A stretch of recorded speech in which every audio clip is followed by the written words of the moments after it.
like, subscribe, and hit the notification bell. Hello sa mga idol natin dyan, sa mga kahabi natin dyan. Magandang araw sa inyong lahat. So may pag-uusapan naman tayo mga kahabi.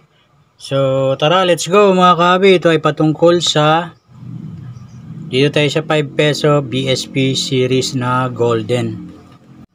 So dito tayo mga kahabi kasi may nakita na naman tayong kakaiba dito sa 5 peso BSP series. Ito kasi itong tatlo na to, itong 2002 mga kahabi dyan, 2001 at saka itong 1999 mga kahabi. Kung napapansin nyo, kung baka may hawak din kayo nyan mga kahabi. So bago natin talakayin yan mga kahabi, so dito sa 5 peso BSP series, so ang pinakamahal dito is yung hard to find, syempre na year 2006. So wala tayong hawak nun mga kahabi. At yung 1998 na may mint mark. So yung 2015 nito na reverse 2 o reverse die 2, wala pa namang price sa record ng numista. So ang sumunod dyan na pinakamahal is yung 2001. So yan ang pinakamahal sa 5 peso BSP series. So maliban dun sa dalawang hard to find na 2006 at 1998 na may mint mark. So meron pa palang isang mahal mga kahabi dyan mga idol, itong 5 peso BSP series na year 2012. So may dalawang reverse to mga kahabi, reverse 2 at reverse 3. So itong hawak natin is ito yung reverse 3 mga kahabi dyan mga idol. Ito yung may malaking record price or value sa record ng numista. Ito ay may 31 pesos sa uncirculated, almost uncirculated, at yung uncirculated nito ay nasa 210 pesos na. Ito yung reverse 3. So dalawang klase ang reverse nito mga kahabi, itong year 2012. So dapat na nating makolekta yan kasi mataas na ang value, nasa 210 pesos na. So yung 1998 na may mint mark is nasa 240. So dito na tayo mga kahabi kasi may bago tayo na naman na hunt. So dito tayo sa year 2002 kasi itong year 2002 at 2001, 1999 ito mga kahabi ay may mga error. So magkaiba yung hulma mga kahabi, di ba? So may mga nakikita tayo na malalaki yung script.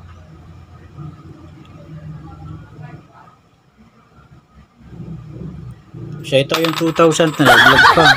Ito yung 2002. So alam ko may hawak din kayo na ganito. Ito naman yung isang 2002 mga kahabi. So kung mapapansin natin, may nakikita na tayong mga ganito na yung sarado na yung mga puwang ng mga sewang ng letra, di ba? Susum natin. So yan.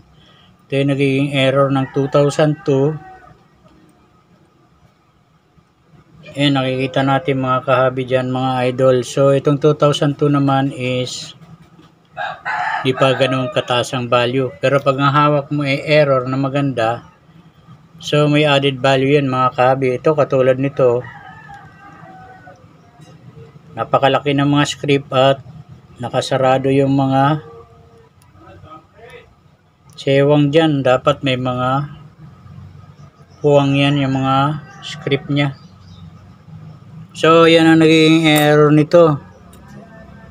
Ganun din yan dito sa etong 1999. Ganun din mga kahabi. So magkaiba sila ng, parang magkaiba na sila ng hulmahan eh. So hindi pare-pareho. Etong tatlo na to. Payat yung cogwheel. Merong natural lang. So bukod pa dyan yan, nagkakaroon pa siya ng dirotation. Pagka ganyan, dirotation niya mga kahabi, dapat dito yan. Oh. Pagpihit natin, nandito na. So, nagkakaroon siya ng dirotation itong tatlong to. 2002, 2001 at saka 1999. So, ito yung common na 2001. So, di ba pansinin niyo yung cogwheel niya, normal lang. Tsaka yung mga script niya, normal lang rin. So, hindi masyadong malalaki. Kaya natin picture na natin yung iba dyan. Kaya natin yan ulit kasi may nakita tayong kakaiba. So, ito yung isang 2001. O, tingnan nyo. Pansinin nyo mga kahabi, yung cogwheel nito is payat. So, kung i-compare natin dito sa, ayan, mas payat yung cogwheel nitong isa. Pareho silang 2001 mga kahabi.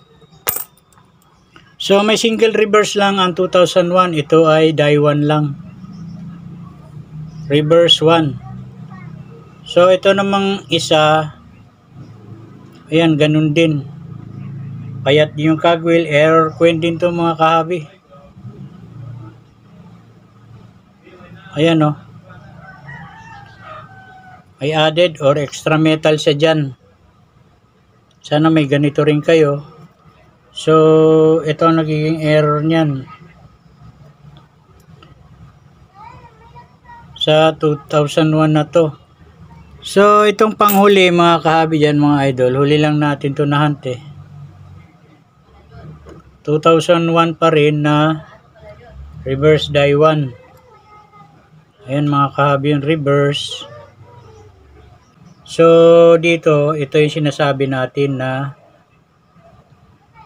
parang letter Z.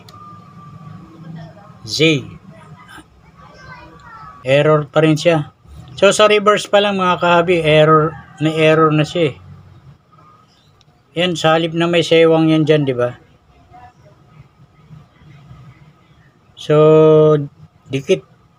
Wala siyang puwang dyan. Titin natin. So, yan yung may letter J. Hindi yan sugat mga kahabi. Yan ay extra metal na gumanon pataas. Dalawa, meron sa baba. Okay mga kahabi. Yun lang. Maraming salamat sa panunod. So, dapat natin kolektahin is yung may mga error or error coin, yung mga legit ha. So kasi pagka walang error yung coin, marami nagtatanong. So face value lang kasi yung iba dyan pagka walang error. Pagka maliban lang kung hard to find, so natural, mahal ang presyo nyan kasi hard to find nga. Pero pagka ganyan lang mga common coin lang na hindi naman siya hard to find at walang error, so malamang face value lang yan. So yun lang muna. Maraming salamat sa panonood at God bless sa inyong lahat. Bye bye. Like, subscribe, and hit the notification bell.